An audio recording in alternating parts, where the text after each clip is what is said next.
Good morning, good morning, good morning. How we doing, folks? It is Saturday. It's the 22nd of August. Immediate frog in my throat. Why did I say it like that? Frog in my throat.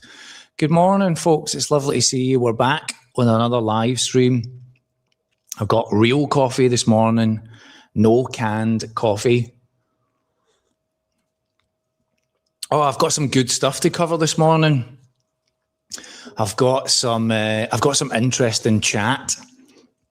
I got called out by another YouTuber, so I'm going to cover a little bit of that. I got called out on a video. I'm going to dive a little bit into that topic, and then I've got some other bits to talk about as we kind of work through this morning's chat. But people are just starting to come in. Noel's here. Good morning, Noel. How you doing? Nice to see you, buddy. Marina is joining us. Some other people just filtering into the coffee shop. You start these things, right? You kind of never know how it's going to go. There's always a question mark in your head. What if nobody shows up? And then I would just talk to myself. The reason I talk about that, right, is I would like to give a shout out to all of my Patreon subscribers, but this week I held my monthly Patreon live Zoom call.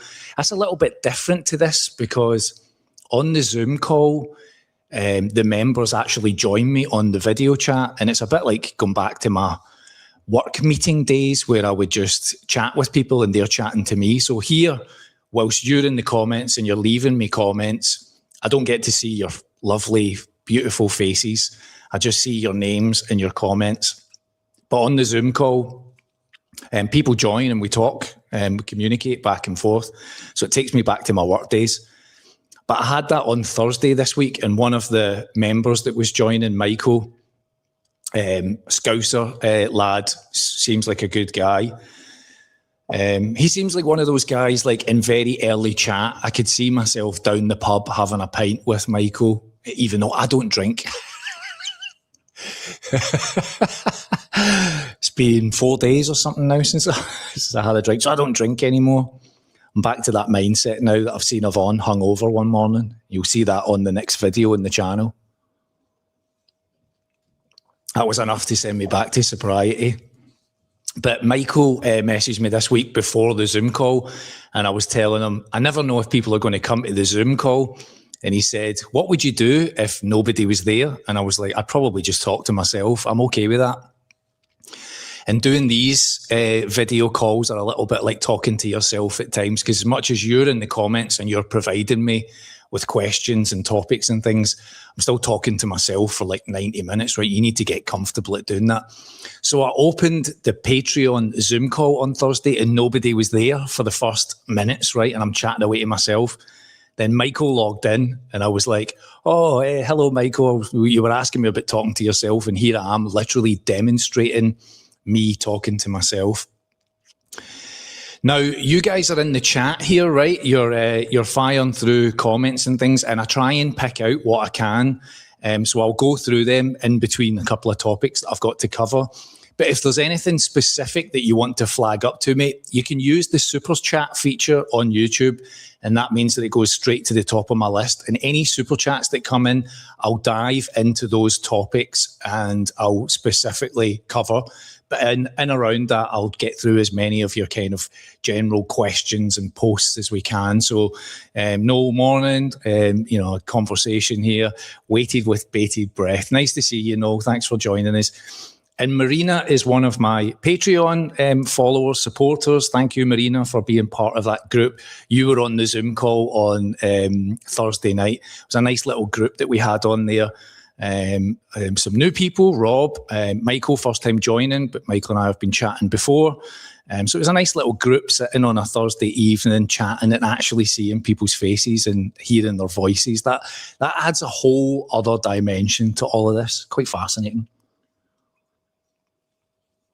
And I love the fact that you guys are like saying hello to each other in the chat, because you have been here that many weeks now, that you are getting to know each other through this.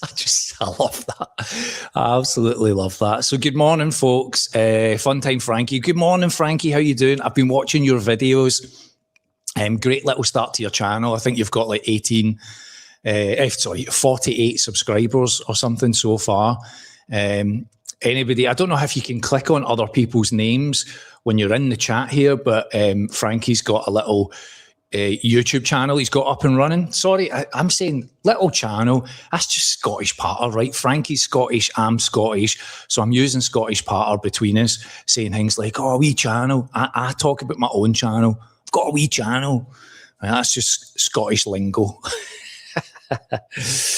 Julie, good morning. How you doing? Nice to see you. Thanks for joining us. Buenos dias. I'm better at Spanish than I am Malaysian. I'm definitely better at Spanish. That's Yvonne rubbing off on me. Rachel's here. Good morning. Vietnam, 38 feels like 45 today. Oof, that's pretty hot. Noel says, I don't drink anymore. No less either. Yeah, funny. So I posted yesterday's video of us. We're in Oliva. Today is our last day in Oliva. And we leave tomorrow morning first thing. And we're off to new adventures.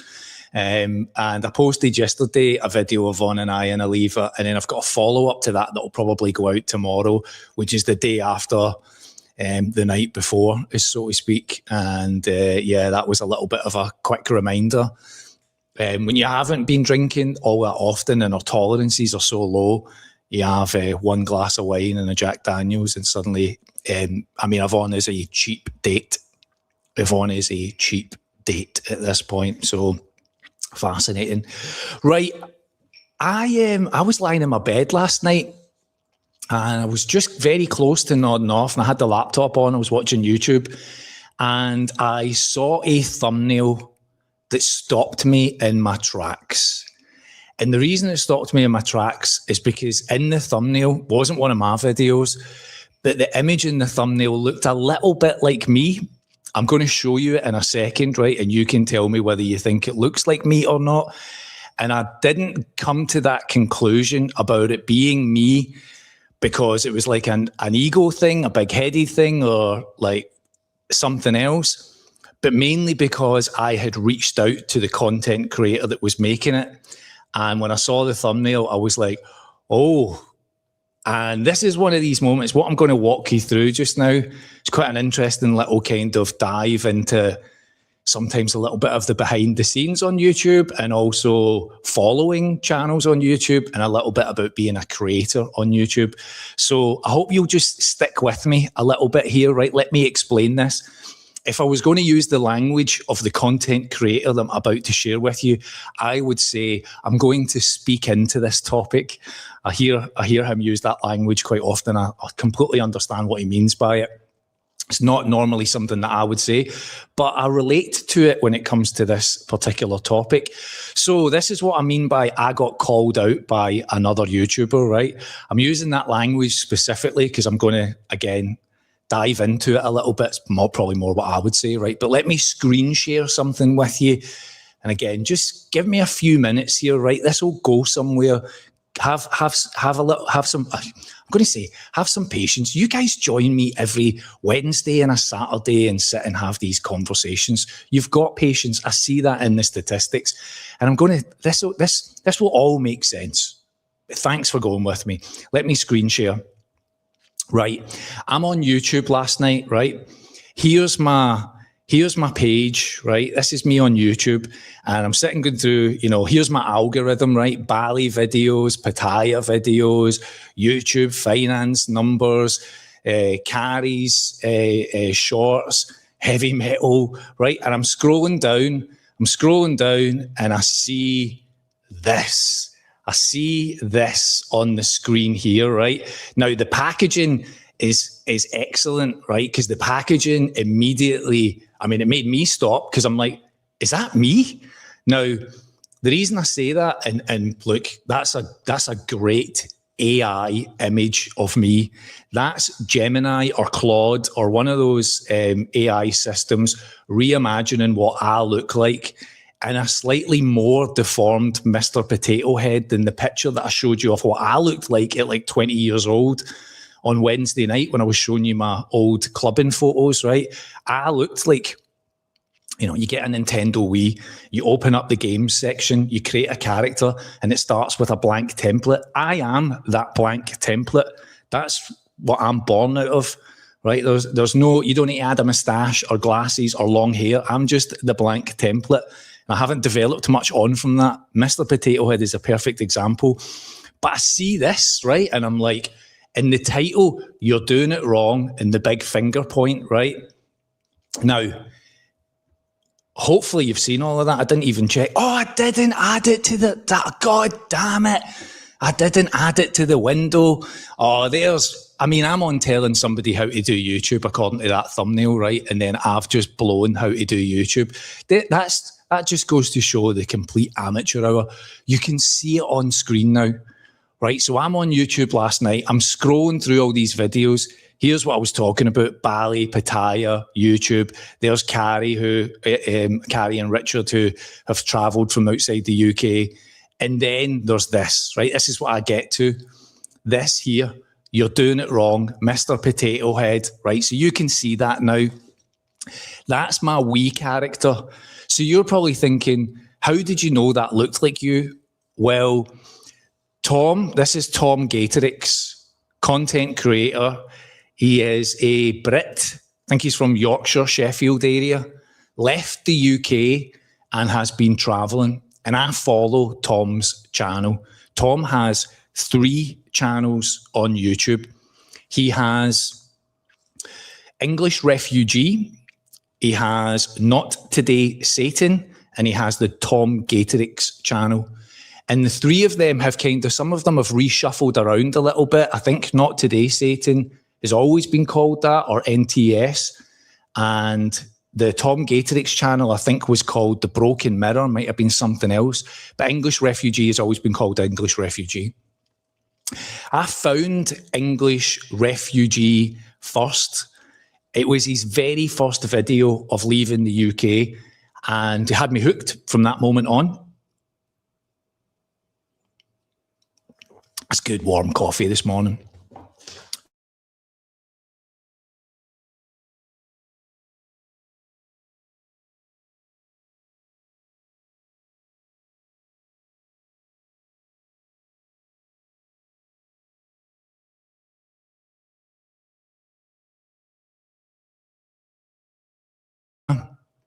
Right, hopefully these are back.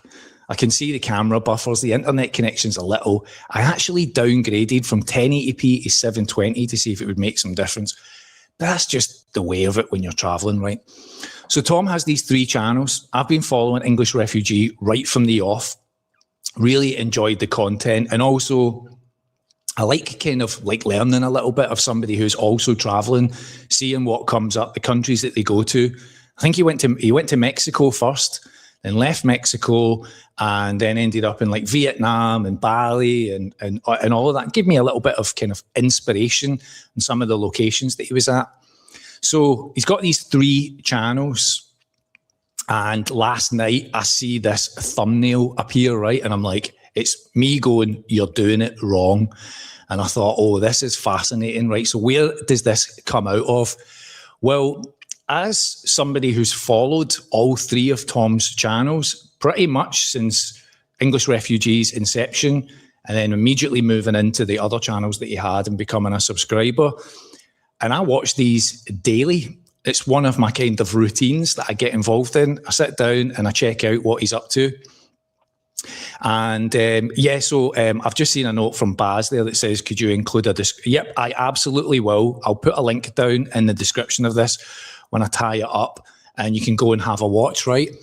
So I said to Yvonne last night, oh, there's a video from Tom, and I think that's me in the thumbnail. And Yvonne was like sat up in bed, right? We're minutes from falling asleep. And she's like, oh, what? Yvonne just looked at me. She was like, what have you done? And I was like, well, I wrote an email to him. And she was like, what about? And I'm like, just offering up a perspective on his channels, right? So here's what I'm going to do. I'm now going to share the email that I wrote to Tom that got him to create that thumbnail, right? So let me do a screen share. Come on, screen share. How do I change it to another screen share? This is always a learning curve, isn't it, folks? This is always a learning curve. Here's my email to Tom, right? So let me bring it up on the screen for you. Here's my email to Tom. So Tom's been going through a few challenges recently. He's 3 channels, right? He's had a lot of success and then a little bit of pullback, and 2026 has been a bit of a different experience. And I've talked about my own changes on the channel and growth and money and revenue and everything else. Tom's earning from these 3 channels. And I completely get why he does this strategy of having the 3 channels, because they're set out as very different objectives. If I was to, I'll take that down for a second and focus on this. If I was to describe English Refugee, it's a travel vlog, a what's and all reality of moving around different countries. Went on an adventure recently where he rode like about 1,000 kilometers on a bike, and I was genuinely in awe of that travel. Like, total respect. That's something that I would never do. I would just never undertake that kind of experience. So that was proper voyeurism for me to be able to watch that. But also just seeing some of the places that he was going to. I'm like, oh, that's, like seeing the hotels, how he books it, visas, all of that. That's English Refugee. Not Today Satan, I would say, is more of a edgy political social commentary on news subjects, mainly aimed at the UK, but sometimes further afield, more some European and international topics, with his own complete perspective attached to it. And then lastly, Tom Gatorix, which is his own, which was previously called The Broken Mirror, I think, which is more of a some of that terminology you would use, kind of like personal reflection, talking about kind of the inner workings, the shadow self that he talks about. And again, I enjoy listening to that. Some of that's a learning for me. Some of that I'm kind of experiencing myself after starting this channel and going through a grief phase and sobriety, and then drifting back into like alcohol and just all the things that kind of come along with maturing as an adult and kind of like having self-awareness. That's what the Tom Gatorix channel is about. So there's those 3, right? Now, Not Today Satan, because it's a little bit topical. He's had some challenges in the past where that channel has been removed. It's not been demonetized, but it has been temporarily banned. So he employs this smart business decision of having 3 channels for 3 separate topics. I have definitely pondered that myself when it comes to John Talks About, right? Because, when I started this channel, it was about grief, reinvention, health, wealth, money, right? And sometimes some of those topics get a little bit blurred. I always mention this. I don't see myself as a travel channel. Travel is the backdrop of how I'm living my life. But financial independence, self-care, and the escapism of the UK system is what I really wanted to kind of cover. It was a bit of a kind of blueprint, bit of a self-guide on how to kind of just change your life up after big shocks, like losing your job and your career and your life and, a parent and all that kind of stuff. So I've thought at times, should I be dividing these up and making it clearer as a niche? So I recognise why Tom's doing all of this. So where does this get to us then, right? Well, one of Tom's channels ran into a bit of trouble with a viewer, a bit of an over-excited and energetic viewer that started to kind of show some weird tendencies. Again, I relate to that. I've seen some of that myself on my own channel. And as a result of that, he started to delay some of the content that he was posting from a safety perspective. But we fast forward months and months later, and now he's in Siem Reap in Cambodia, and he's generating content from there. And from that's meant that some of his content is behind and some of it's up to date. And as a result, some of the content is kind of drifted across certainly 2 of the channels, not the 3. Not Today Satan sits separate, but Tom Gatorix and English Refugee has started to merge a little bit.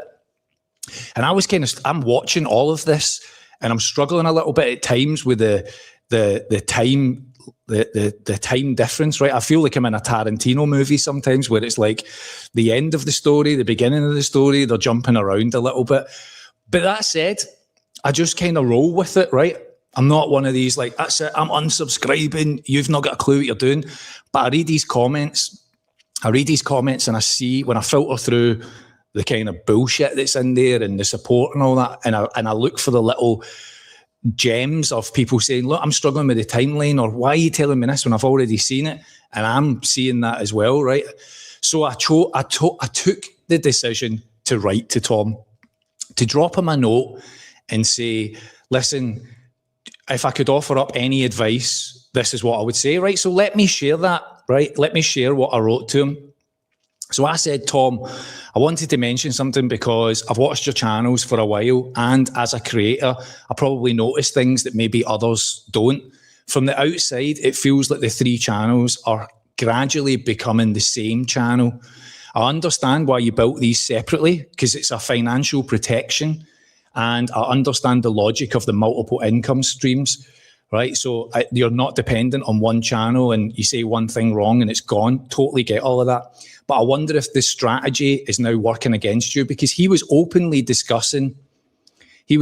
talking about drops in views and losing subscribers. And I felt that myself. That's the platform right now. That's the new rules and the competitiveness of the landscape. That's all of that. And so I'm kind of aware of that. But also, you're taking an audience and you're dividing it into 3, trying to capitalize on it. So that's kind of what I was talking about, right? So a lot of the videos are covering the same subjects, but with slightly different editing. And then he does a live stream. I'll talk about that in a second. And then I've said to him, I've seen other people in the comments mention this. So I offered up this topic, right? If 500 people watch your live, having them all together in one room would be a stronger proposition than splitting them across 3 channels, for example. And then I've said to him, I personally believe that there's still a structure in place for having the 3, but it just takes a little bit more focus to keep the messaging separate, was really what I wanted to get to here, right? So I just offered up that perspective and I sent it to him. And that was the start of this, right? And so I want to then come back to this, right? Stop the screen. Let me do the screen share again. I'm so glad you are sticking with me on this, right? I appreciate your listening ability to me talk about this. So I go back to this, right? And I see this thumbnail last night, and immediately what goes on in my head is I'm instantly processing how I have been interpreted in that message that I've shared with Tom. Because you see a thumbnail like that, you're doing it wrong in a finger point, right? That looks like it's been received as me telling somebody else how to live their life and how to run their channels. And I was like, oh, that's why I've almost like, what have you done? And I'm like, right, I'm going to need to sit and watch this, right? So I'm going to need to sit and watch this video. And I put it on and I get to the point where it's a live stream for Tom, and he's talking about this email, and he brings the email up and he's referencing it. And I'll tell you, I had a sigh of relief, because he actually had taken what I'd said and understood the context of the feedback and how it kind of related to him, and the 2 points that I'd made, which was, I'm not telling Tom, have one channel, mate, put all your eggs in one basket. What I was saying was, I understand your revenue structure, but if you're thinking about how to sustain it, maintain it, grow it, you would be looking for the little tells in the comments, not from the detractors that are like throwing out whatever, but from the people that are genuinely saying, I'm struggling with the timeline here. I'm struggling with, like, this is the Tarantino movie. This is like, I'm watching like a Christopher Nolan movie here. I'm going back and forth. And I would try and correct that as quickly as possible and get back to the 3 structure. Now, the reason I wanted to talk about this a little bit on this is also because it came from a mindset of caution. And the caution was that Tom is live streaming the same live stream across the 3 channels. Now, I had looked into this and I'd seen some comments from other viewers saying you need to be a little bit careful on this. And I thought, oh, that's fascinating. Let me look into this. Now, YouTube allows you to restream your broadcast, and he uses StreamYard and he uses OBS, 2 platforms I'm very familiar with. I'm streaming to you right now on StreamYard. I don't use OBS because I don't get the connection. Like, StreamYard is a paid version of OBS. OBS is a free, it's a free broadcasting software. I used to broadcast to Twitch and do my DJ shows on OBS. And I could do all of what I'm doing right now, bringing up chat on the screen in OBS, but it's more technical to set up, and it's a free program. It's open source. So I pay for StreamYard, and he's doing the same stuff, but he's multi-streaming to YouTube. And that was the part that caught my attention and why I drafted that email, because YouTube will allow you to restream to Rumble, Kick, Instagram, like those other platforms, right? You can stream across. I think YouTube has just changed its policy to limit you, or is about to 10 restreams. But what it doesn't really allow you to do is multi-stream the same stream on YouTube. And that's the more of the element of the risk that I was trying to call out in the comms, which is he's restreaming YouTube to Tom Gatorix, Not Today Satan, an English refugee. And that's, people are like, that's 3 live streams. And I get why he's doing it, right? Because it can help with the income revenue. But that's why I was saying to him, you're kind of taking an audience and splitting it across. That's like you've got a shop and you want to sell stuff, and you get 100 people come into the shop, but instead you want 30 to go to your shop in Glasgow and you want 30 to go to your shop in Yorkshire. You're splitting up the audience and you might not get it like that. So I was trying to kind of say, maybe focus on doing the live on one of those channels and making that the channel where you do those lives, and using the other ones to kind of say, like, community posts, go there. Now, I've not gone into all of that detail, right? Because that's a long, boring ass email and nobody wants to get that. And the other part is then when it comes to the content, right? So Not Today Satan sits separate, but Tom Gatorix and English Refugee, some of that content is being repurposed, would be the easiest way to say it, because his timelines are out. Again, I totally understand that. But YouTube can easily flag that stuff. It can easily detect it using its own algorithms, right? Algorithms run on your channel constantly. Everything I say, every pixel on this screen is tracked. So let me give you an example. When I started this channel, I used to make food content, and then I started a food channel and moved the food content to that channel. And see, the second that I did it, YouTube said, we know this is already on another channel. And I had to go in and tick boxes to say, yeah, this is my content, and remove it from the first channel because it identified it from the pixels straight away. It was my content. But if the YouTube algorithm does that and Tom gets removed, gets demonetized, that would be the risk, right? So that comms, that email was sent in a way of saying, be careful, right? Because Tom's living off of this money. He makes that clear in the videos. Now, he's not broke. I'm not broke. We don't do YouTube to be like, this is the only money we have. He has his savings. I have my own income. I've generated, income, and I share that here on the channel. But here's a little example, right? Pure made up numbers. If Tom has 100 grand and his cost of living is £2,000 a month, he knows that 100 grand divided by 2,000 gives him X number of months to live on, right? That's his savings. Now, if he can generate 2,000 on 3 YouTube channels, then he hasn't touched his savings, and his savings haven't been impacted by his cost of living, which means his savings, the runway extends. That makes sense, right? That makes perfect sense. I'm doing exactly the same. I have X amount of money that I've left the UK with, sold all my possessions, took my redundancy, had investments. I've got all of that sitting, and I know how long Yvonne and I can survive.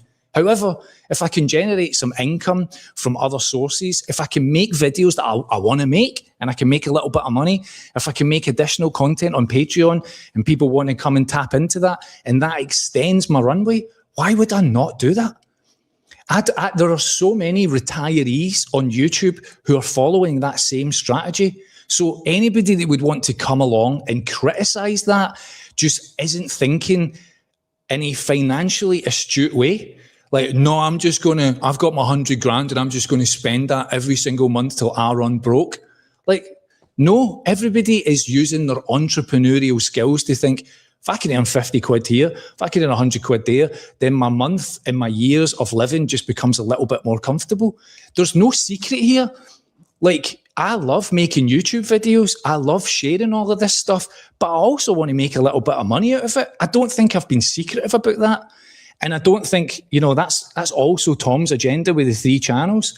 So my comms was like, just, in a way, in a roundabout, polite way of saying just a little bit of caution here, because it would be a complete game changer if suddenly YouTube went, you're repurposing these videos, we've caught it, and we're demonetizing you. Because when you get demonetized on YouTube, it's not the channel, it's you, the person. You are banned as a content creator. You don't get to sneak back. When you sneak back, they just get rid of you again, right? They find all that out. They can study your likeness, your voice, all of that. You think that's, we're in an AI world, that's where we're at. So then when you're repurposing 3 lives across the same live across those 3 channels, it's just risky. It's risky. And that was my kind of sitting as a viewer, right, watching these channels, and as a content creator that's like, well, what would happen if I lost my channel? What would that feel like? It would be devastating because I've built this from scratch. I care about it. That's why I have an email list, right? That's why I have a newsletter, because it's a way for me to keep contact with people that care about this channel, care about this content. It's away from the platform.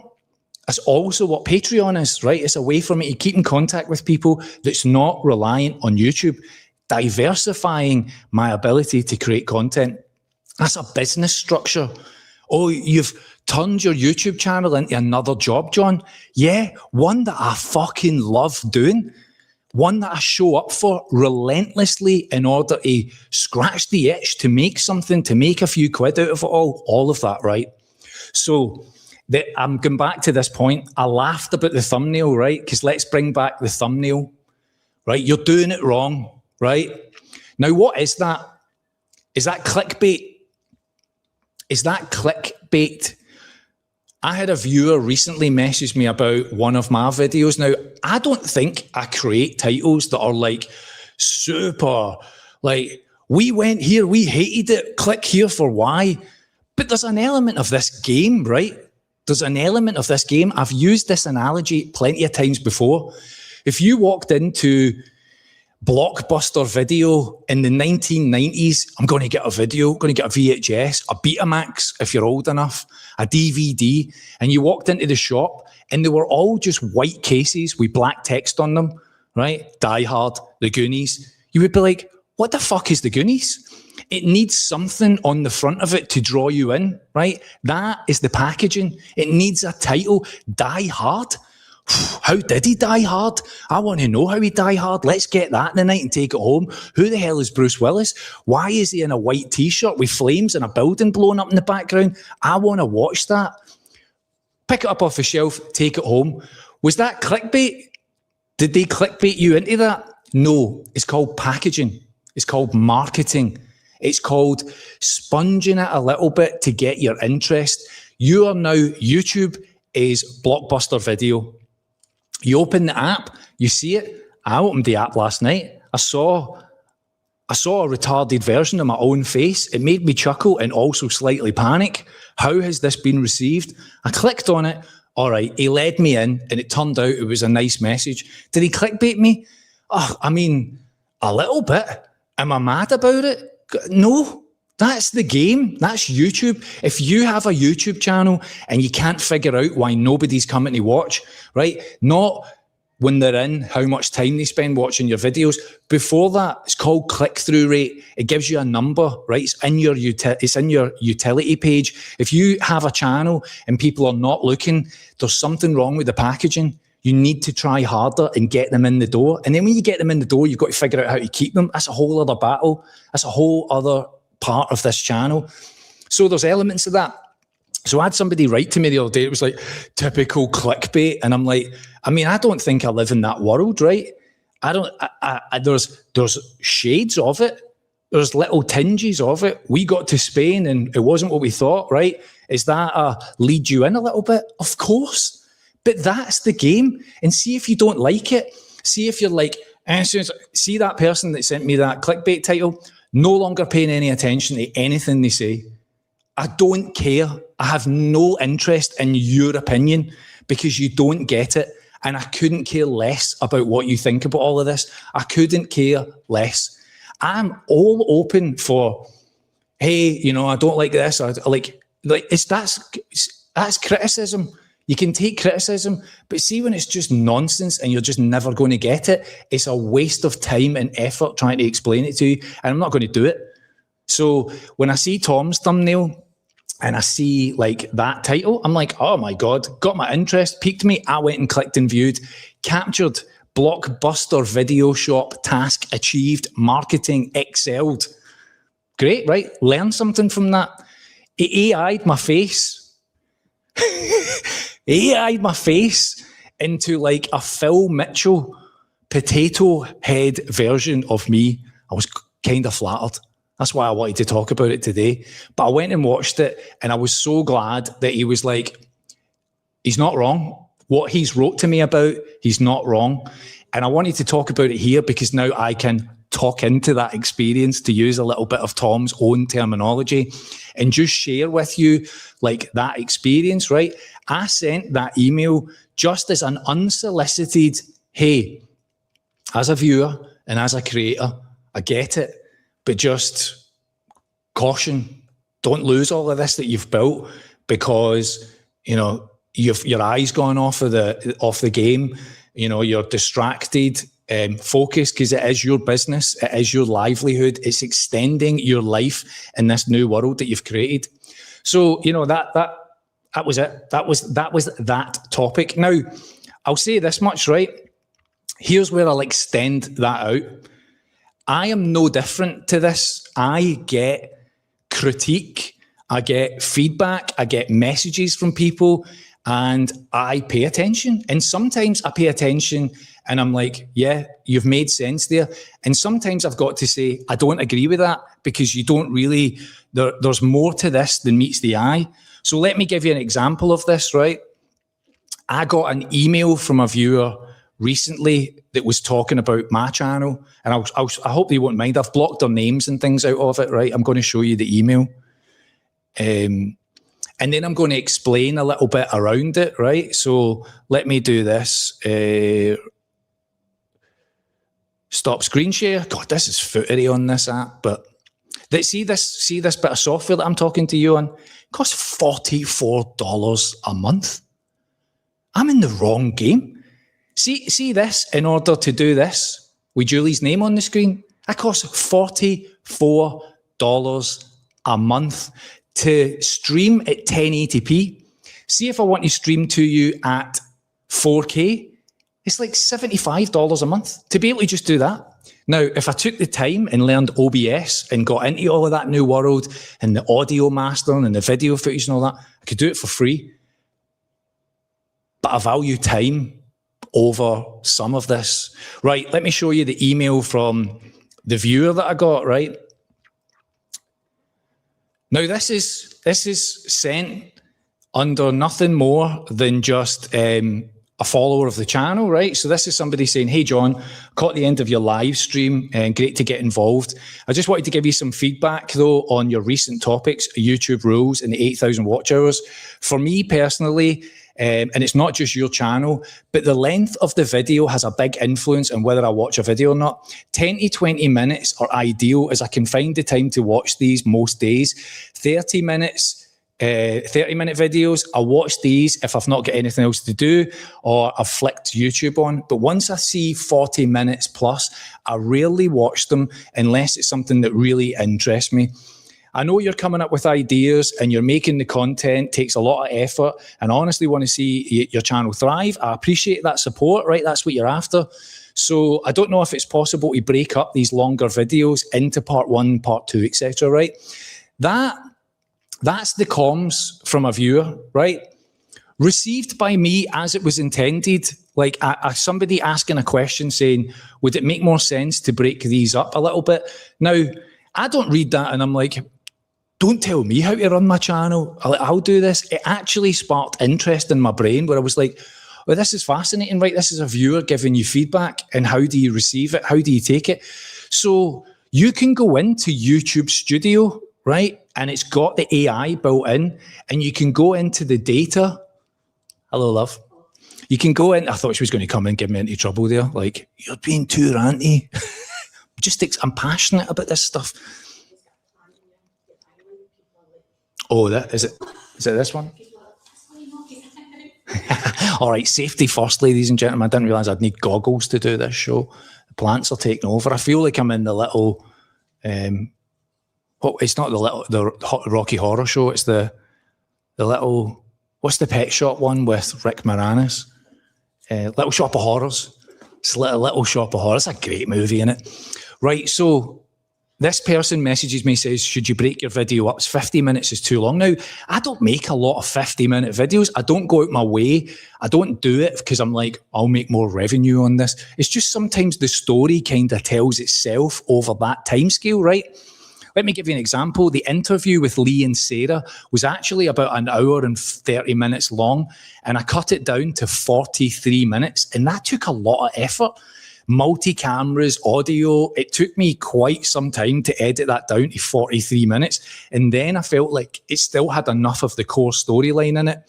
And then there's like the Istanbul video, right? That was actually split into two. So the person was saying split it into two. It was in two. They just didn't know it at this point, right? So this is where you start to get into this, the interesting analytics of YouTube, right? There is the phone generation, there is the laptop generation, and there are the TV generation of people that are watching YouTube right now.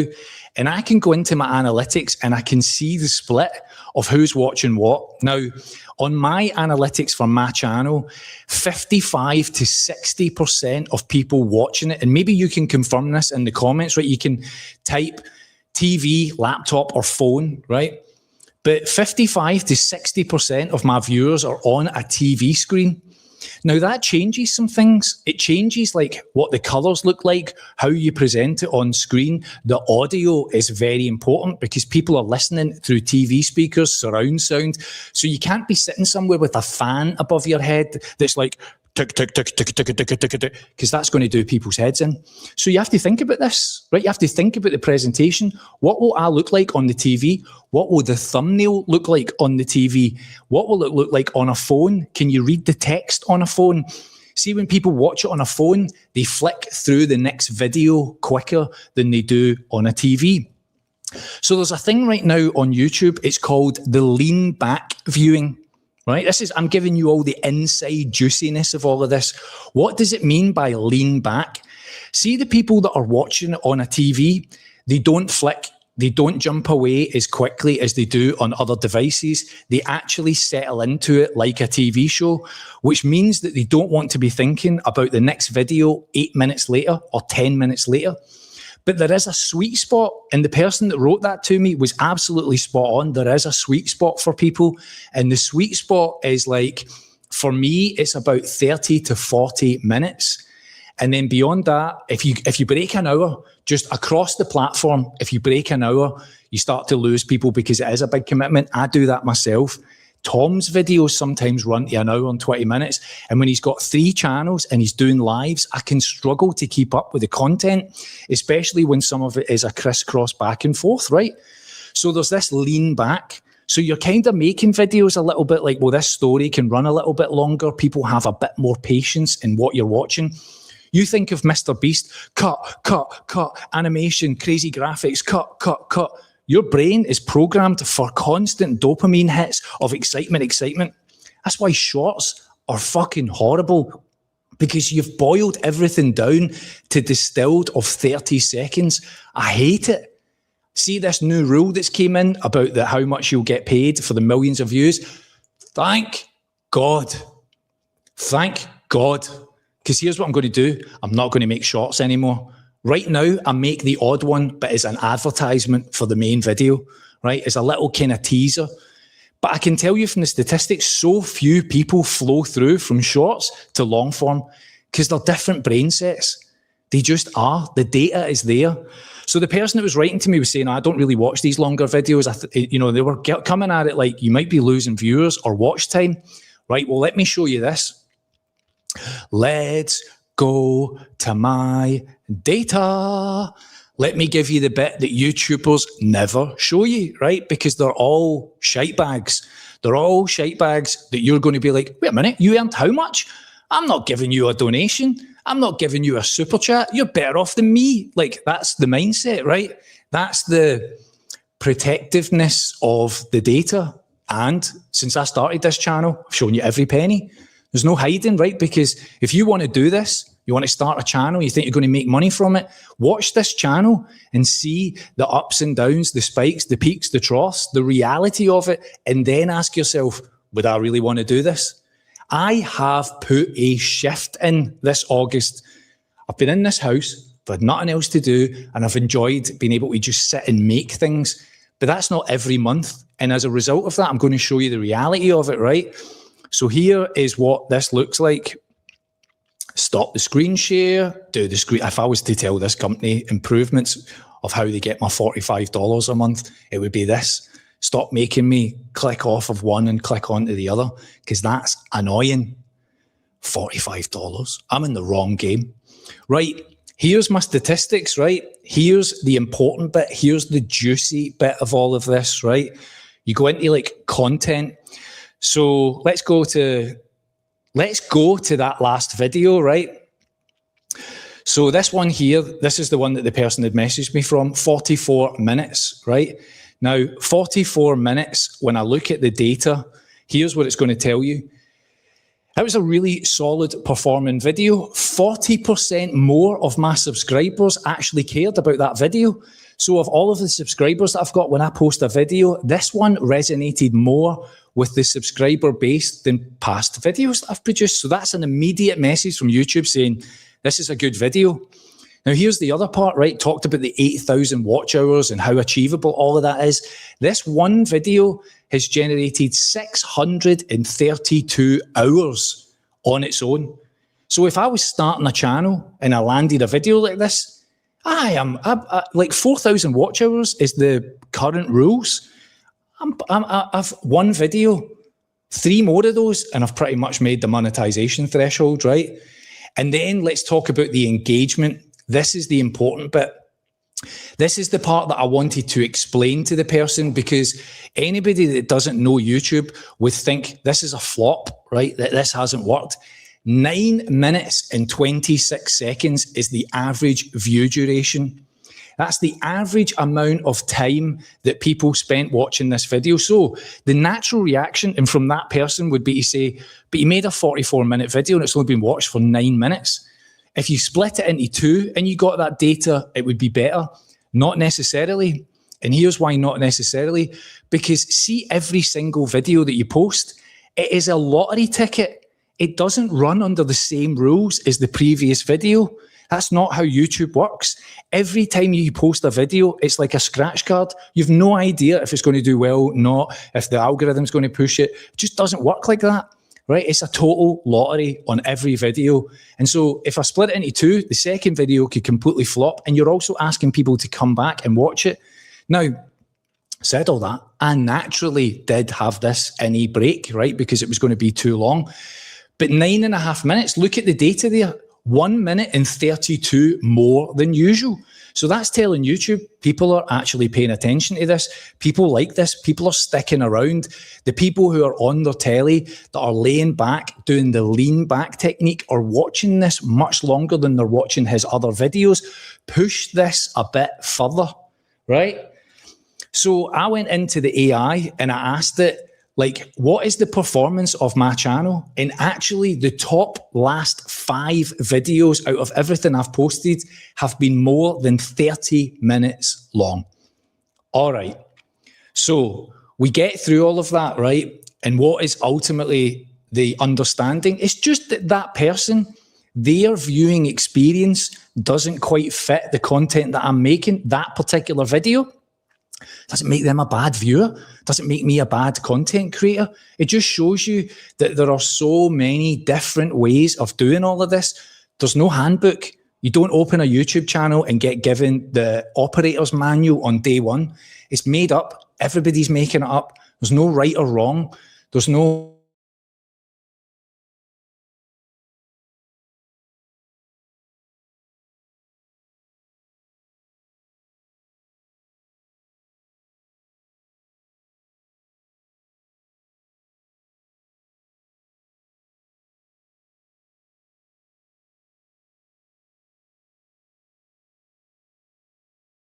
back to me. All right, you're back. So there's no guarantees in all of this, right? I'll go back to that page. Here's my content, right? If you look down the side, last night's video, 1,700 views. The next video of the travel, 3,000 views. The 44-minute video, 4,000 views. The next one, 11-minute video. Exactly what the viewer was talking about, 1,300 views. 1,300 views. Now let's have a look at that 1,300 views video. Let's have a look at the analytics. 95 hours of watch time. 95 hours of watch time versus nearly 700 hours.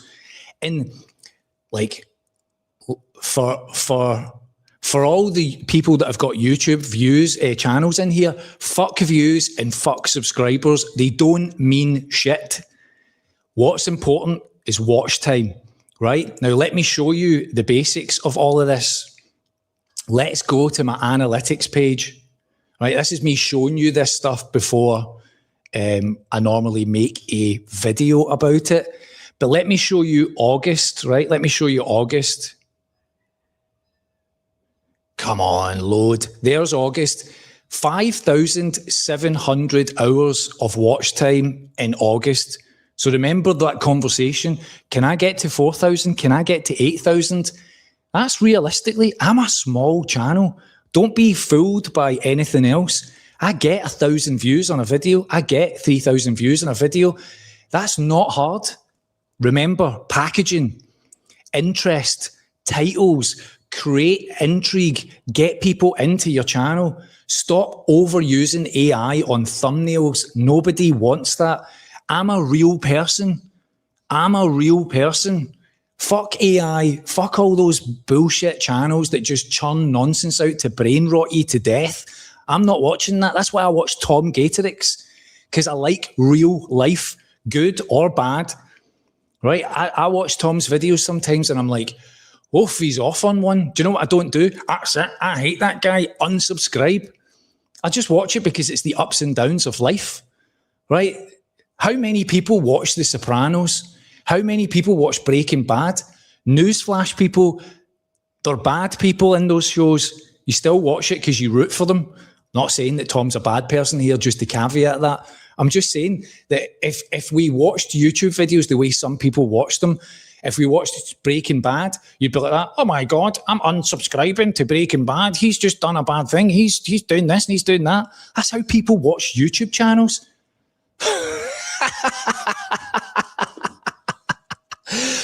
Mental, right? Mental, absolutely mental. So I hope that person that sends me that, I'm not saying their name, I know what their name is. I appreciated it. The most important part was they wrote in it, I'm supporting your channel. I am appreciative of that, but there's data that sits behind it that's kind of giving me a steer on what to do. And that data is telling me that sometimes you guys want to watch longer videos because you're watching them on TVs, because you're sitting back and leaning into it. So it means I don't need to be like, hey guys, cut. Hey guys, edit. Blast me music. This is what's going on now. Take out all of the gaps in between everything that I say. It sounds like I've never taken a breath. Here's an advert. Let me show you this new. I don't need to do all of that. You'll give me the ability to have some space and have a moment of quiet, to breathe. You won't jump off the channel. The people that do jump off the channel, you don't want them as viewers anyway.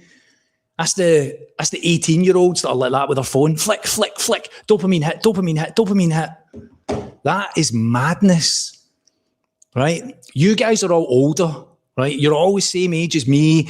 In those, how do I know all of that? Because it's in this data. You tell me, you email me, John, you wait till you're 70. You'll be absolutely knackered like the rest of us. Right, here's the data. Subscribed versus not subscribed. Age brackets. I always say this, men, right? It's men. Now, here's what I also take out of all of this. Men typically subscribe to YouTube and then watch it with their wives. Yvonne doesn't really care about you. Yvonne doesn't subscribe to channels on YouTube. We watch it together. So I'm getting counted as a man, but we're watching it together, right? So Yvonne's paying attention. So Yvonne watches Tom with me. We watch many channels together. So that doesn't show up in the data. And then when I mention this, my channel is 83% men. Women write to me, go, I'm the outlier here. That's awesome. Some of the greatest and best and most touching and heartfelt emails that I get are from the women that watch this. I had one this week that absolutely broke my heart to read. The other side of YouTube that most people aren't prepared for. The sharing of personal experience when you have shared a personal experience is incredible. You know, absolute heartfelt coming from people who are like, thanks for talking about it. Like all of that adds weight to this. I don't make a video, post it, and then piss off and then that's it done. It carries so much more. Newsletters, Patreon, podcasts, and comms from people. Comms from people, right, who are like, how do you do this? What was it like after your job? And I wrote an email this week that was supposed to be just calm, right? Nothing in it, nothing for you to do, no videos to go watch, no podcast to go listen to, just this is what life has been like in the last week, and here's my observations.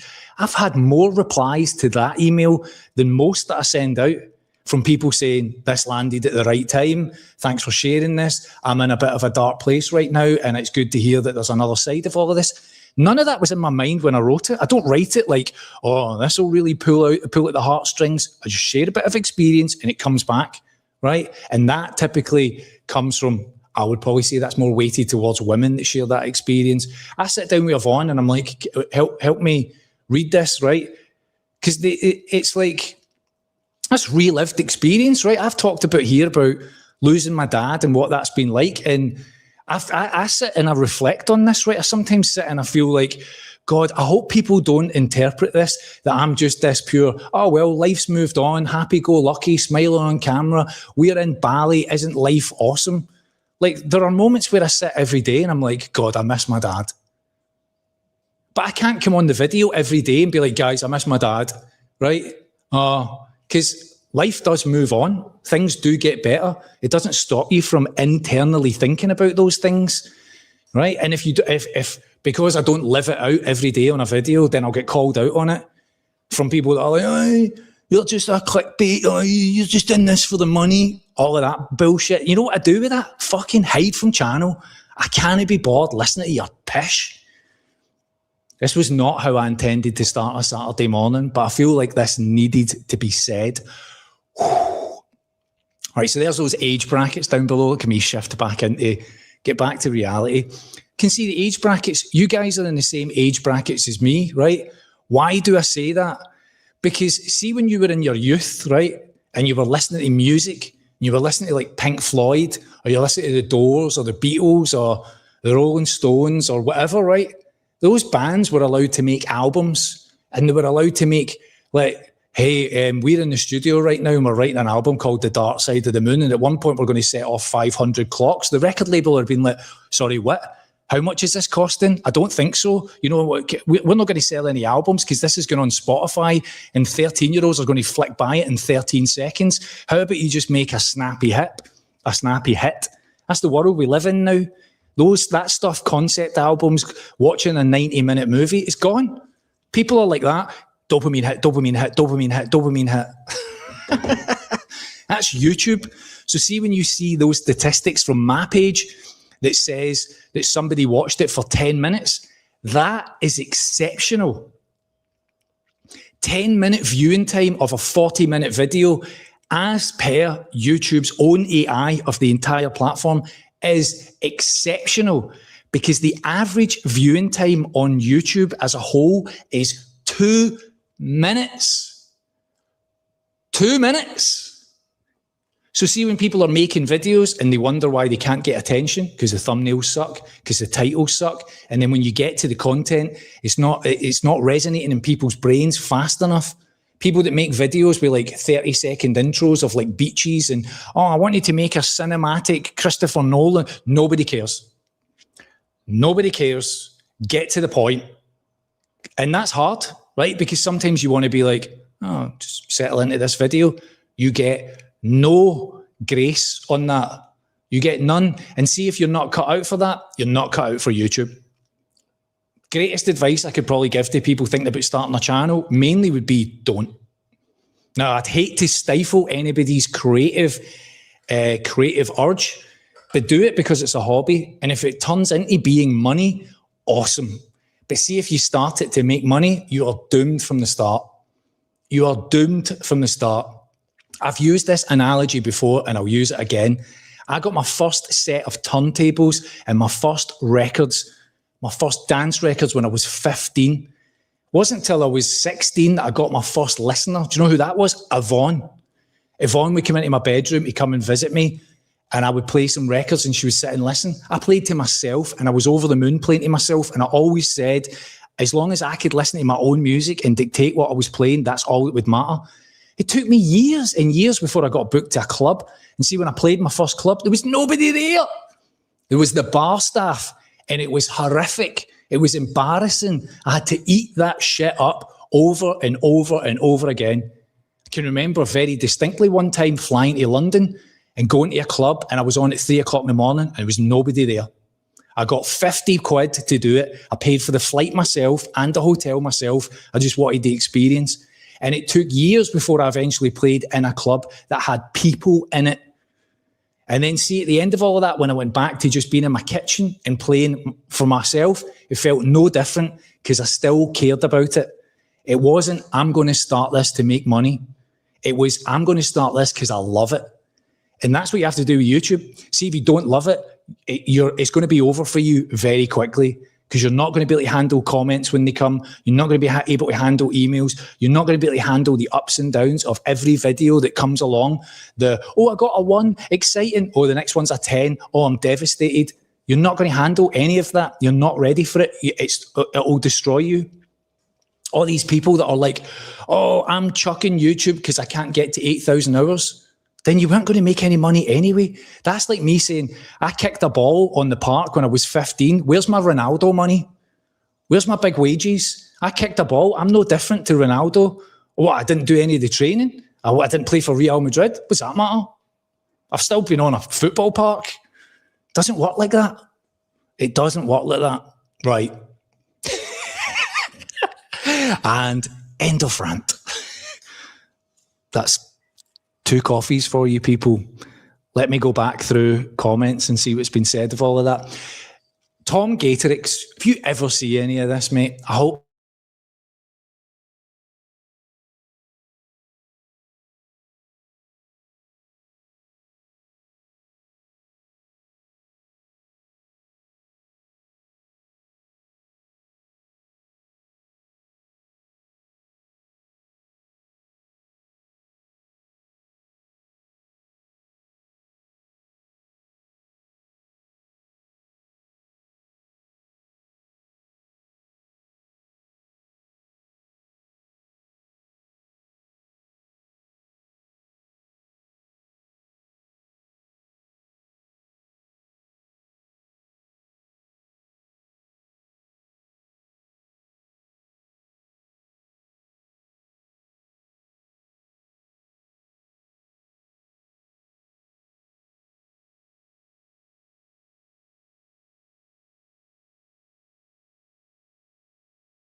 Am I back?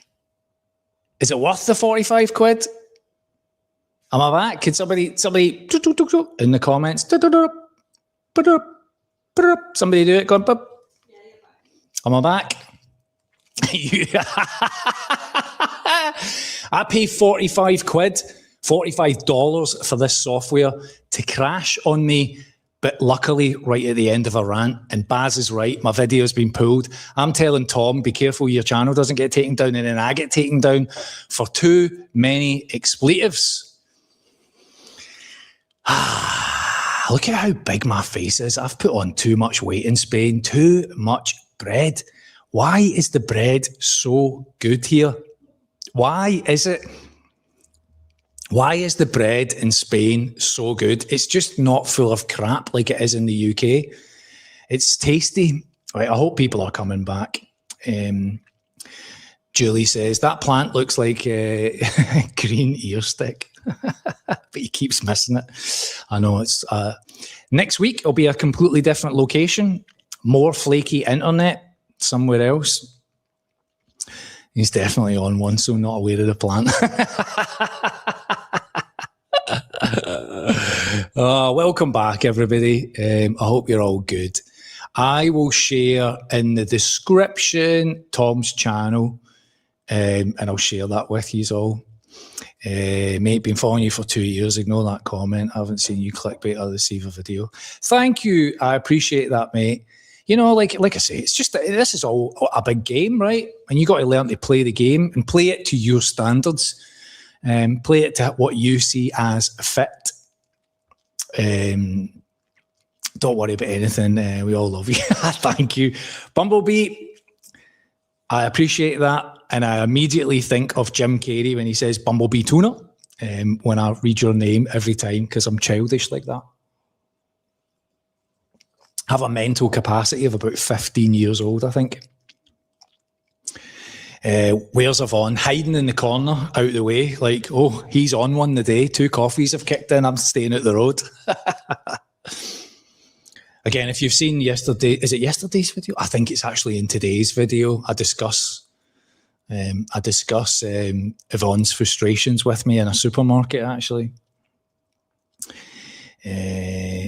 Part 1 and part 2. Does he not have a pause button to return to later? Here's the thing, right? When you go onto YouTube, this is what you look at. This is what I look at. This is what viewers look at. They'll look at the thumbnail. They'll look at the title. They'll look at the correlation between the two of them, right? Does the title get complemented by the thumbnail title? Does the thumbnail have a title in it? Then they look at things like, who is the content creator's name? Do I know them? Have I got trust in them already? Is it new? Am I stepping into a new world here? And then lastly, they also look at the number of views that the videos had, because sometimes if a video's had low views, they think it's rubbish. They think that I'm not watching that, it's got 200 views, I don't care about it. I enjoy going and finding, and YouTube is right now serving up a lot of new content. Like, there's never been a better time to start on YouTube and get exposure. Like, there's people posting their first video. I experienced this, getting a massive explosion out of it because it's landed, right? And that's not just, you got the rub of the green, YouTube serviced you up, showed you, but also all of those other things I just talked about worked, right? People saw it, people clicked on it, people stayed, people commented, all of that's mattered, and you've done everything right. So there's no greater time to start a video or to start a channel. But people look at these things like, that video's only got 50 views, it must be rubbish. But they don't know that it's only just been posted. And in 2 days' time, that will have 5,000 views, 10,000 views. That's how quickly things are dismissed, right? That is whether all of those things that I talked about before matter, right? And see from Monday coming, that's going to change again, because YouTube has changed the rules on views on videos. They have changed the rules to match shorts. Now, here's what the rule change is. YouTube is now from Monday onwards going to count the very first still, the very first image, the very first screen of a video that's watched as a view, how does that differ from before? You had to watch about 30 seconds of the video before it counted as a view. If you have autoplay on YouTube, right? So, when you hover your mouse over or you move along on the TV and you see a video that goes from a thumbnail to the actual video, that's called autoplay. I turn that off because it does my head in. I look at the thumbnail and I decide whether I'm going to watch it. And if I click on it, then I watch it, right? I might not watch it the whole way through, depending on the content, but I turn that autoplay off. If you leave that on and you hover over a video, that now counts as a view in YouTube's mind. It used to, they changed it, and now they're going back to it. So see, from Monday, new videos and any new views on old videos, they're going to spike. So you're going to get this flattery. You're going to get this little ego boost. Oh, my video got way more views than it was getting before. But it's going to be empty. It's not going to mean anything, because I heard this analogy on another channel, so I'm not stealing it, right? I'm telling you it. I think it was on a vidIQ channel, right? Podcast. And one of the guys said, if I go to the cinema to see the Odyssey, and I'm sitting in the cinema watching the Odyssey, and I leave and I go to the bathroom, and on the way by, I peek in the door at a Marvel movie, and then I close the door and I walk away. Did I see the Marvel movie? Because that's what YouTube is effectively doing from Monday. So all of our views are about to get ego massaged on Monday onwards, and it's going to mean nothing, because YouTube has two metrics: views and engaged views. Engaged views means you watched it for more than 30 seconds, you commented, you liked, you did all of those little things. That's why people ask you, subscribe, like, comment, because YouTube actually pushes your video out further when people watch it, when they engage, when they share. They also send surveys out to people and ask them, did you like this content creator? Did you do this? Did you enjoy that?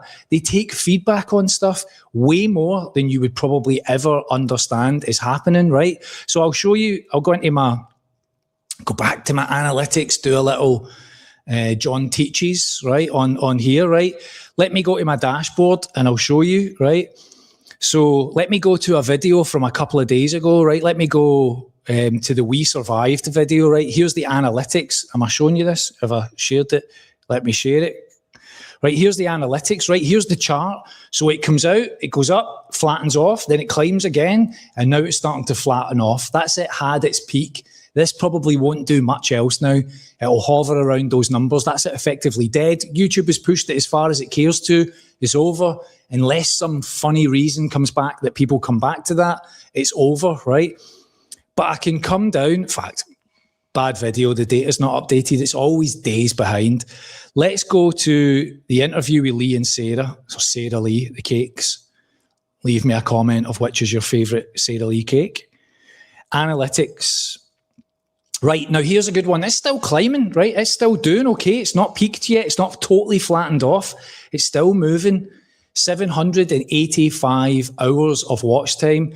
You can see on the right-hand side here, right? Last 60 minutes, one view. One view in the last 60 minutes, right? It's kind of petering away now. Right, here's what you want to see, right? This is the data. So see, when it was on, I've made it as a premiere, which means it aired and it ran and you could tune in to watch it. So 6 people joined, 8 people joined, 12 people joined. Then it grew all the way up to the end of the video. 51 people were watching it live. Now, here's the interesting bit. This is the data you want to see. This is how people watched the whole thing, right? This is where you get that information from. So see, right at the beginning, 62% of the people that clicked on it were still watching at 30 seconds. Now, here's a technique for you. You'll have noticed that on my videos, I start them with little clips as to what's coming up, little trailers, like you going into Blockbuster video and then seeing what's coming in the next couple of movies that come out. Oh, that looks good. Oh, that looks good. I do that to try and keep your attention, right? And what that does is it holds the attention because it gives you a little idea of what's coming. And then you go, all right, I'll watch this for 40, 50 minutes because I want to hear why he talked about, I don't want to be an old man. When's that coming in the clip, right? So 62% is good. That tells YouTube people are staying around and watching this. And then afterwards, right, you get a natural tail off. And then that's a fairly flat line, right? That shows you by the end of the video, only 14% of people who started it are still here. That's okay. That's the way it goes. That's the retention. You need to begin in and looking at this stuff and see if you go in and you've made a video and people aren't watching it after 30 seconds, your start sucks. Your start is boring. Something's not right. Fix it. Next video, improve. Right? Team Sky, we're going to make tiny adjustments in our cycling. We're going to get better pedals. We're going to get better Lycra. We're going to get new aerodynamic helmets. What difference will it make? 0.2% on this, 0.4% on this. Marginal gains. Get better. I look at all this stuff and I go, right, I didn't do that bit very well. I could have made that a bit sharper. I don't delete the video and start again. I just learn for the next one. All right. I never used to do those little clips at the beginning. I do that now because I look at this data and I'm like, all right, people are still here. They're still watching it at that point. YouTube will push it out a little bit further, right? They'll share it beyond reach, right? Here's the important bit. 42,000 people walked into Blockbuster Video and saw it on the shelves. 42,000 people were in Blockbuster. And of that, 7% went, I'm renting that video tonight. I'm going to sit down and watch that. And that's what got 4,000 views, right? 4,000 views came through that. So see that 7%? That's not bad. You really want to be 8 to 10. 6 and above would be okay. See if it's below that, your thumbnail sucks. I would love to know Tom's data on that thumbnail, right? Because of the way he packaged it up. Did that work, right? And here's other things like when you use AI in your thumbnails, people don't like it. They think it's going to be a computer talking to them, so they don't click. That's a learning curve, right? I try and also always have a still of the video and the text in there, and I keep it short, 2 words, 3 words max, and then the title does the rest of the explaining. Here's the video from a couple of nights ago, right? Let's go and look. Engagement. Let's go and look at reach. 21,000 people were in Blockbuster Video. Of that, 10%, that is good. That is good. That's telling YouTube, this guy got the packaging right. Send it out a little bit further. Let's test it. Let's test it with people who don't even know who this potato head is. Send this to people who don't know who this guy is. And then new people come in and they go, this bloody stupid Scottish couple, all they do is moan about chairs and then they leave, right? That's just the way it goes. But some people come in and go, oh, Mr. Potato Heads, that's quite an interesting video. I'm going to stay around. They don't necessarily become subscribers, right? Because there you go. I posted that video, it's done really well, and 2 people were like, fuck this guy. I'm out of here. This guy sucks. This content sucks. All he does is moan about chairs. God, he's so moany. His dour-faced wife. Oh, God, the pair of them are absolutely miserable. I'm out of here. I've had enough of this. Unsubscribe.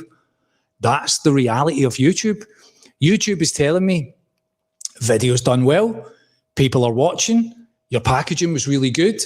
The engagement is solid. People are watching it for a decent amount of time. Your view time is good. And regardless of all of that, people still left. People still left, right? That is the ups and downs of YouTube. Frankie, that's your free lesson of the day, mate. I'm available for parties and bar mitzvahs, as the late Bill Hicks would have said, and I think Charlie Veach said it some days ago, so now I'm plagiarising that little bit of chat as well. I should have said I'm available for motivational speeches and TED Talks with subtitles. That would have been built in as well. Did you used to be in the army? No, but I'm good around bush.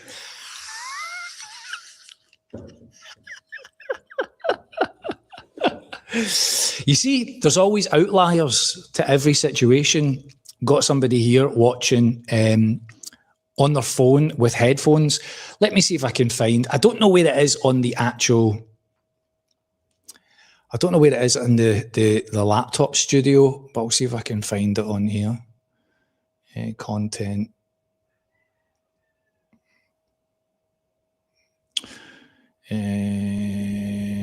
Content. Audience.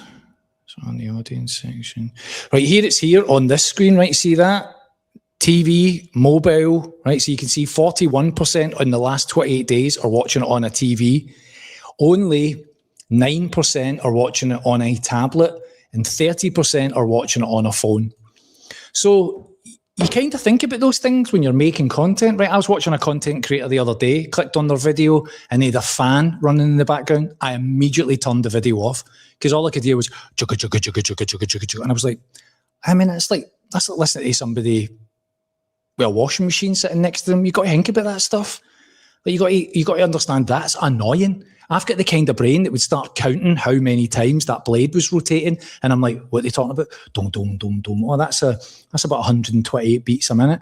Dong, dong, dong. I could put a hi-hat over the top of that. I could have made a tune out of that. I could have sampled that. That's how you make records. Everybody's telling me I watch YouTube on I'm on a laptop because this house doesn't have a TV. Noel says I started on my phone and now I'm on a TV. See? I mean, there's a compliment, right? Lucky you aren't boring. I've said it many times. I bore myself sometimes. I genuinely bore myself. YouTube is desperate to compete with TikTok. They're desperate to compete with Netflix. I don't know if you've noticed, but YouTube has just added a new section called, I think it's called TV series. And you can turn some of your playlists into TV series. I've done it with the 3 interviews that I've done so far to test it out. But it'll basically play each video back to back like Netflix, like when you're watching Netflix. YouTube is the #1 watched platform in the world right now. Why are they worried about TikTok? Why do they chase this nonsense? Bumblebee, mainly watch you, Charlie Veach, Daniel Boland, English refugee. Same as me. I'm watching all of that, Bumblebee. I watch all of that, right? And I take the good with the bad, the rough with the smooth. You know, I'm okay with different topics and different subjects and feeling a little bit uncomfortable at times and being like, well, I don't agree with that point, but yep, you've hit the nail on the head with that, and waiting for the next video to come along. It's amazing to me how many people are like, you said a thing, I'm out of here, click. Hey, fucking hell, like, Jesus Christ. Shorts are for youngsters. Isn't it mental, though, that we're effectively teaching the younger generation to only have endless dopamine hits and never have any patience for anything, to never have the ability to wait for the payoff? They do it it was Matt Damon. He was on Joe Rogan's podcast with, what's his partner, his writing partner? What's the other guy's name? Matt Damon and Ben Affleck. Matt Damon and Ben Affleck, and they were talking about making movies for Netflix and how Netflix has basically said to them now that Netflix viewing has changed people's minds in terms of how they view movies. There has to be a massive explosion and dramatic effect in the very kind of early scenes, the first chapter of the movie, to hold people's interest now, because if it's a long drawn out film, right, people just don't watch it. I mean, some of the greatest films you'll have ever seen in your younger years, right? It takes ages to get the payoff. You know, think about a movie like Memento, right? Like you've really got to be watching and focusing. And the problem is now people are across multiple devices. They're on TikTok watching the film with one eye, sitting with their pals. You know, they've got their laptop open, not paying attention. You know, Christopher Nolan, when he sit and watch a 3-hour Christopher Nolan film, you know, so isn't it wild that kids are growing up now just be like that, dopamine hit, dopamine hit, dopamine hit. If I don't get the dopamine hit, I'm going to smash the place up. That's shorts. That's shorts. Off to the shopping, no problem. Probably better to just go to the shopping, mate. Get your bran flakes in with water. Oh, Christ. Hello, Tony, mate. How you doing? Nice to see you. Bumblebee saying hello. I love that. I proper love that. Frankie was saying, in my recent video, I think it said the viewers only listening for 30 seconds. My wife and 2 daughters are out for 12 seconds. You've got a good sense of humour, Frankie. And obviously said with a Scottish accent makes all the difference, right? too much crap on YouTube, especially the car content space. I would love to know what you would deem as crap in the car content space. I watch like Matt Armstrong and I watch like Jeff Buys Cars, and I watch a couple of US guys, but beyond that, I don't really know much about the car space. So I'd love to know what the kind of crap is. Is it AI stuff or is it other stuff? And Bumblebee, yep.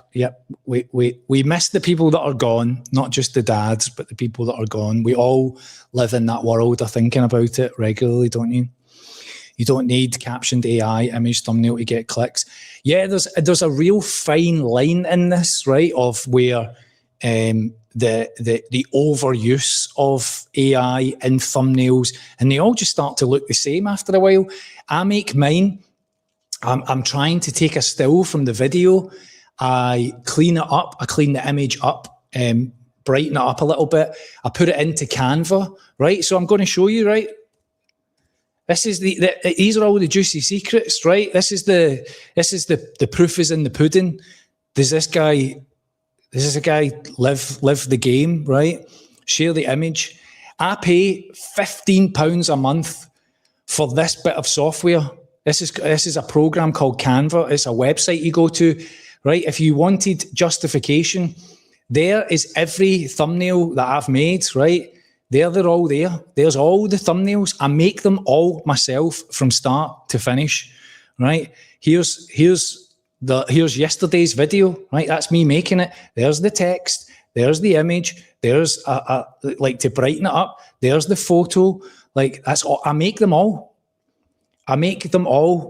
The little video you would have saw of like planes flying around, I make them on this. I learn and I make it. Bloody hell, I forgot to share it, didn't I? Right. There's Canva. There's all the thumbnails. There's everything there. I make it all. There's the thumbnail. Let me flick it over to that screen. I hate the way that this system works. There's got to be a better way. I figured it out. Share this tab instead. They're 45 quid is saved. There's the latest thumbnail. There's the text, right? It's all done. I made it. There's the little video that I put about the aeroplane flying. I made that. I learned how to do this. I figured it out. I made it. And then I put it in my video. Like that's all there. Am I against using AI? No. Use it sparingly.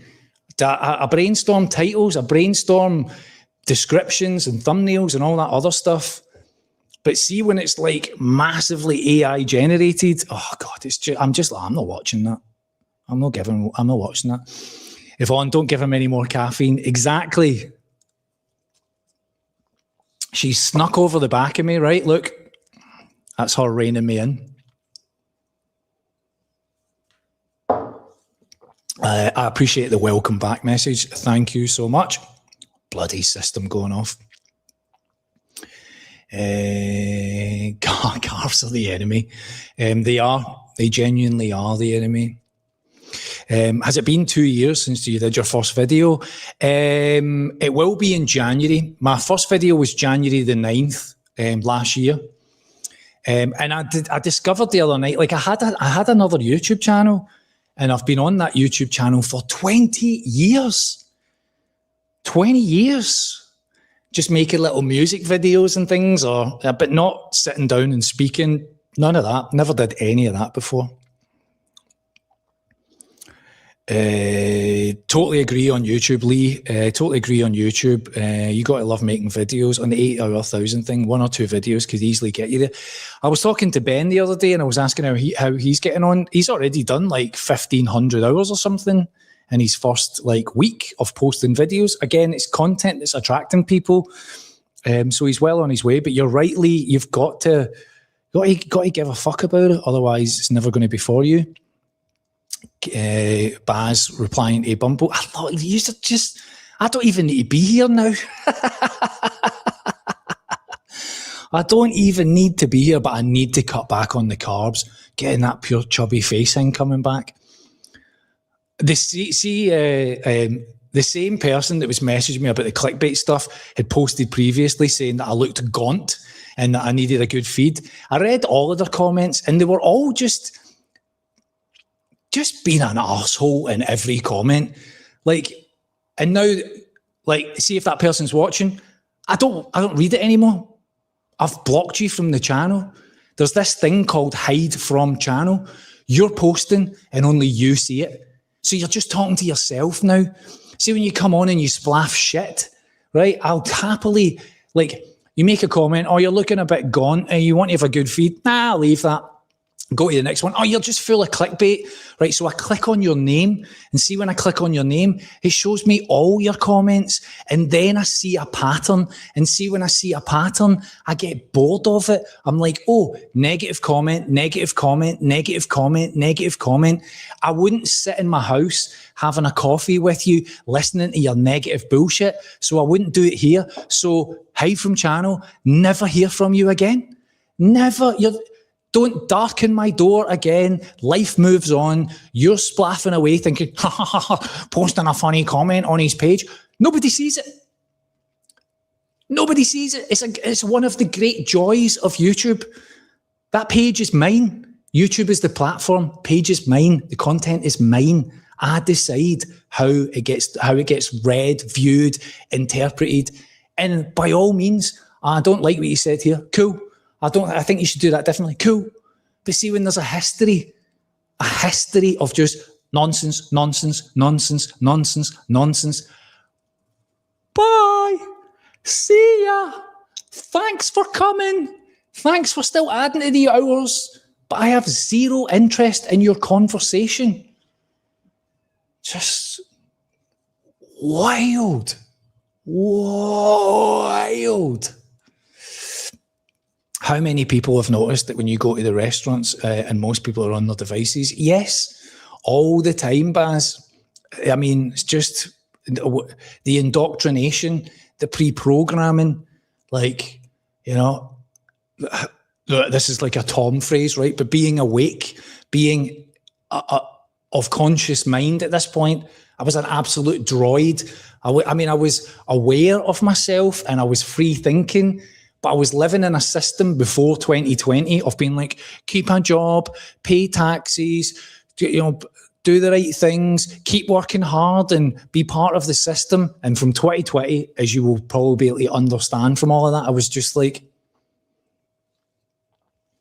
this doesn't really seem to be servicing us the way that we are servicing it. I'm putting all my money into this and it doesn't feel like it's coming back out the other way. And that snapped in 2024.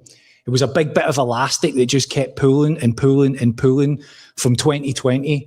And the elastic snapped in 2024. And I was like, yeah, fuck this. I'm out of this. Like, I'm out, checked out, away to do my own thing, put my own effort.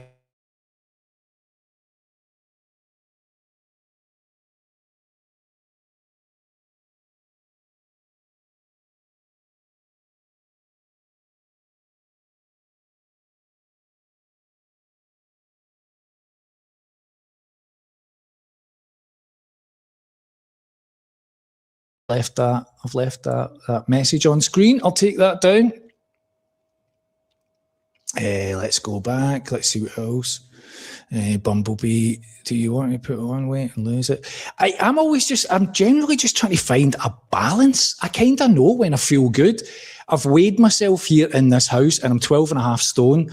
When I was in Malaysia, I was down to about 11.5, which was very slim for me.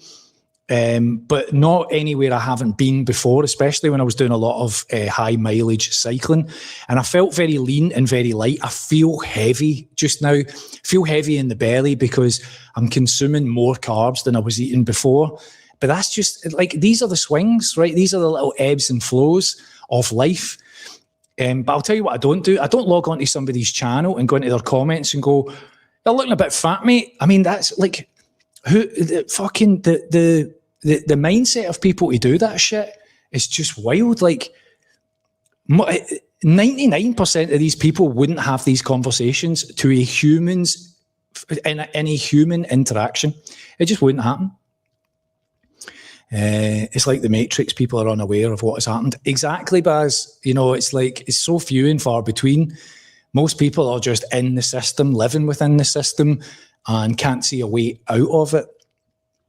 Andrew Dennis says, hello from China. Hello, Andrew, and hello, China. Thanks for joining us, mate. What time is it in China? What's the weather like in China? Yvonne and I want to go to China. I want to go and have a visit.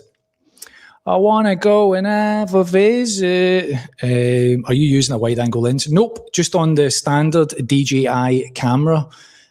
No special effects, no ND filters, no wide-angle. I've actually zoomed it in a little bit. If I do, oops, nope, up and down. Look at me being up here.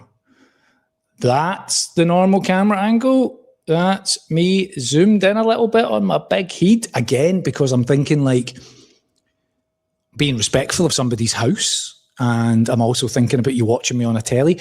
Tell me this, right? You can tell me this, folks.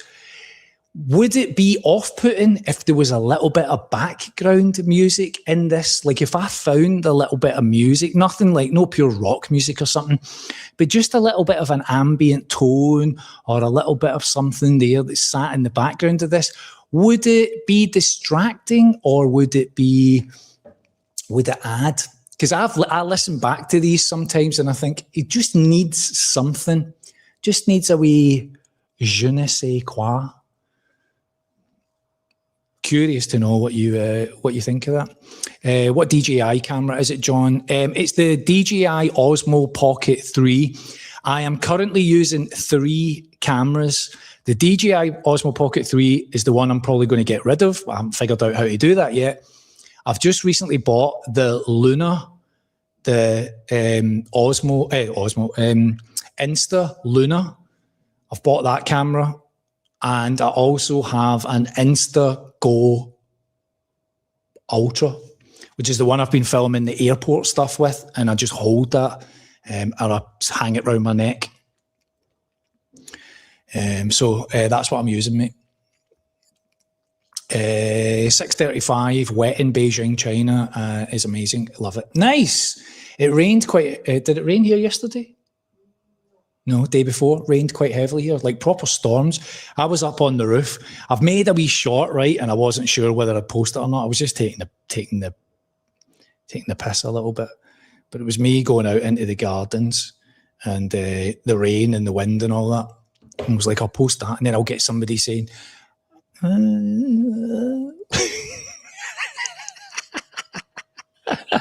don't know what face that is. Right. Any other questions? Any other chat? Otherwise, I've done an hour and a half, and most of that was a rant. Thanks to people who stuck around for all of that. I hope some of that was in some way kind of insightful or at least useful, especially people that are starting channels. Frankie and, you know, some of the other folks that are in here. Lee, I mean, you've got a couple of channels already, Lee. You know all the ins and outs. Noel and other people that are kind of working towards content and all that. I hope some of that's like useful, helpful, just to kind of see the insides of it all and what's going on. And I hope, you know, I explained that little bit with Tom. That was, I enjoyed talking about all of that stuff. I'm sure you added Coldplay Adventures of Lifetime. You're sure? I added this to a playlist. DJ John Lamson. You never not become a DJ. Always thinking about music all the time. You dealt with the toxic social media very well. Thank you so much. I appreciate that. Every day is a learning game. Right, everybody, thanks for listening to this. New video tomorrow, a little bit more around Oliva. And then we're off to Alicante after that for a little holiday with some pals. And then after that, the world changes completely for us. More coming soon. Thanks so much to everybody that's hung around with me through all the off-airs, on-airs, and stuck with this. I appreciate all of you. Thanks for being such avid supporters of this channel, Yvonne and I, and just life. Take it easy, everybody. See you in the next one.